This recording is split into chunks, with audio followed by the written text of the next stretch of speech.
In this video today, we are talking about a huge change coming to Riftbound. They have banned 7 cards. Now, there's an article that's going alongside it announcing Riftbound's first bans. I've read through it and now we're going to go through it together, discuss what this says for the state of the game. I will give my opinion, of course, and we'll talk about what Riot have said. So Dave Guskin just tweeted this. They've done a few rule changes and tournament stuff. I don't think there's masses of key stuff that we really need to go through the YouTube video, but the 7 bans coming really do change a lot of things about this game, and in particular really hurt a few decks. So we're going to, in this video, go through the article, talk through it together, and I'll give my analysis of it. If you like these type of videos where I'm talking about the latest Riftbound news, doing different decks, gameplay analysis, things like that, please do consider subscribing to the channel. It helps the channel grow, and I'm putting out daily content for you guys. So the 7 cards that are being banned: Cold Shot, Draven Vanquisher, Fight or Flight, Scrap Heap, Free Battlefields, Dreaming Tree, Obelisk, and Reaver's Row. So we're going to go through the article and we'll talk about it as they do it. I've not watched the video yet, but I'm assuming it just says the same type of stuff as the article. So they've asked John Mormon, our sets design lead, to walk through the details in this video. They're talking about their philosophy. When do we ban cards? These are the first bans we're making, so I want to explain when and why we would ban cards. This is a work in progress. We'll be informed by how these impact the Riftbound competitive metagame. Our future decisions will take that and player sentiment into account. So, one thing that I will say is, whether I agree with every decision Riot ever make, I'm happy that they communicate things, and at the very least, they explain it. This isn't like a 1-paragraph article. They've gone in depth. They're explaining things. They're giving us timelines on things. No one's ever going to agree perfectly with every decision they make, but at least that they're being proactive. Is the card overrepresented in an unhealthy way? We don't want our metagame dominated by one legend, domain, or player pattern over an extended period of time. To do this, to find this, we take many things into consideration, such as organised play at every level. So that doesn't just mean regionals, it means skirmishes, nexus knives. Are the problems with the cards likely to get worse over time? Certain types of problems are more likely to get worse over time, specifically cards that are inexpensive. So Cold Shot will be 100% what they're talking about there. Seals of Discord, I imagine, will have absolutely tanked in price after this announcement. Synergy Driven will tend to get stronger as we release more cards, since they can combine with more and more things. So Cold Shot, 100% is one of the cards that they're on about there. Does this card promote play patterns that negatively affect the game in other ways? It isn't all about raw player power. Player experience matters as well.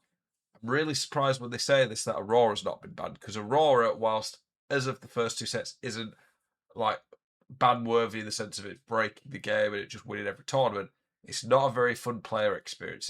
For the people playing it, I think it's quite brain dead and very simple and straightforward, doesn't take really much thought process. And then for the people playing against it, they either get it and you have an answer, or you don't have an answer and you lose. Like, it's just not a very fun way to play. And this is before we get Elder Dragon and Baron in MF Aurora. Just because a card or deck runs afoul of one of these factors doesn't mean we take action based on that alone, but depending on the context. What about changing the rules of the cards via errata? So rather than ban cards, why don't we just change them? Or if it's helpful, change the underlying rules to remove power or restore fun.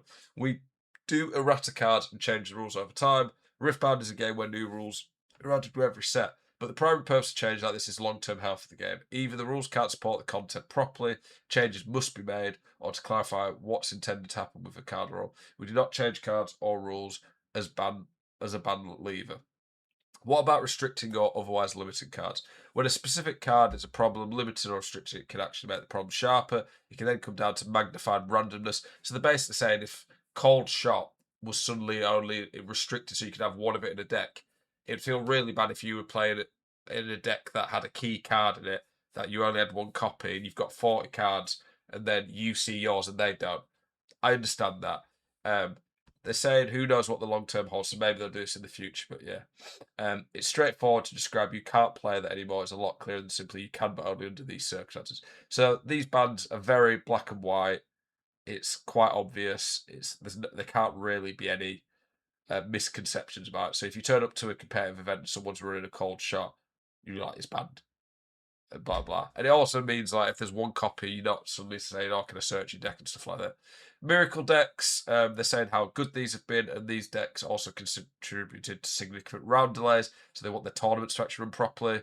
They don't consider this deck to be healthy, and we don't want players to feel like they have to gravitate towards the support package every time they play a Chaos Legend.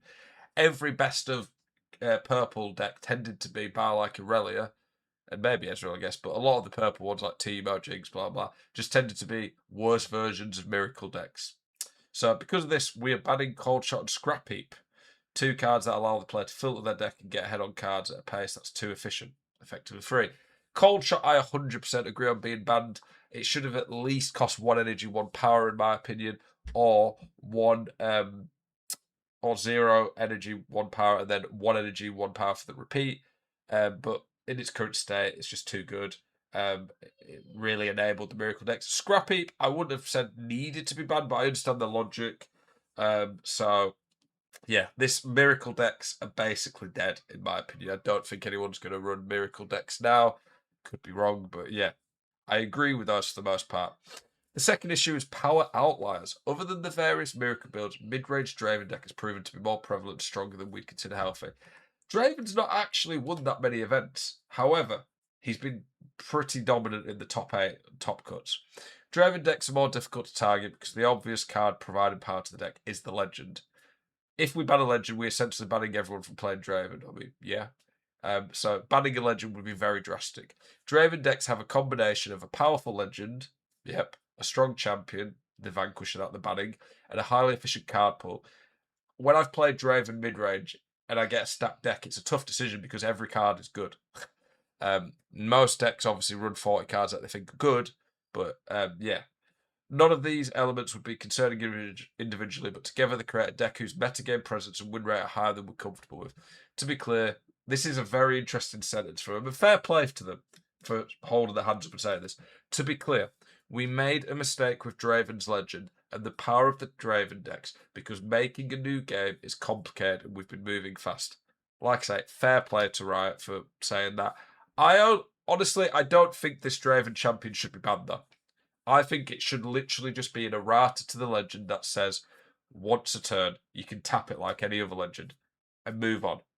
The fight or flight ban, the battlefield ban, I think they're going too hard with the Draven bans. This champion did not need to be banned, and I really think I don't understand why they're just completely killing it. I understand why this champion's good, but he's not even the best champion in the game as of now. Draven, Showboat, and Audacious are just useless as a chosen champ, really. So, yeah, really not a fan of this one. This is the band that's annoyed me the most, and I don't agree with their logic on it. I think they should have just been brave and done an errata to the legend, especially considering they're literally admitting that they made a mistake with it. Lastly, we're also banning Fight or Flight to limit the power of Chaos decks. Understandable. Honestly, if Fight or Flight couldn't be played as a hidden that gave it reaction, I think it would be okay, but very good. Yeah, it's made Chaos. This is one of the key cards of making Chaos so good. Battlefields present unique design challenges because of how they work in Riftbound. That means we have to judge them a little differently. They start in play, can't be modified or destroyed unless you're Ivern, and can be played in any deck regardless of the champion or domains. This means that they're at greater risk of overrepresentation. Given the quantity of battlefields already and more come with each set, it means players have options to find replacements which still feel rewarded for their deck. In evaluating a battlefield's impact, there's a difference between this battlefield supports strategy and this battlefield is defined in the game. I've said for too long now that Reaver's Row completely defines the game. Riftbound is supposed to, for the most part, be around combat at battlefields. Reaver's Row completely negates that. The first is Reaver's Row, which promotes a non-interactive pattern, especially if both players bring it in the same game. If you've ever played a doubles Reaver's Row game, it is completely different to normal Riftbound. Rather than having meaningful showdowns and interactions between players or situations where a player tries to hold, players will just retreat. We're also disproportionately strong in Draven decks where the opponents can't retreat because it gives Draven a card. Dreaming Tree. The second is Dreaming Tree, which is a battlefield that distorts deck building and provides substantial card flow due to its ability to be used on both players' turns. Access to this much card flow is a strength or weakness of various domains. So there are some decks that really get hurt when they play against Dreaming Tree because they can't benefit from it and they fall massively behind on cards. reading that logic, I do understand it a bit more. I wouldn't have banned Dream and Tree, but I get the logic. Finally, we're banning Obelisk of Power for being ubiquitous amongst the most powerful decks and for reducing interest in deck building decisions.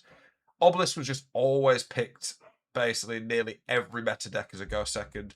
Normally, when building a deck, players need to account for the games in which they play first and the games in which they play second, which means they want an assortment of energy costs in their deck.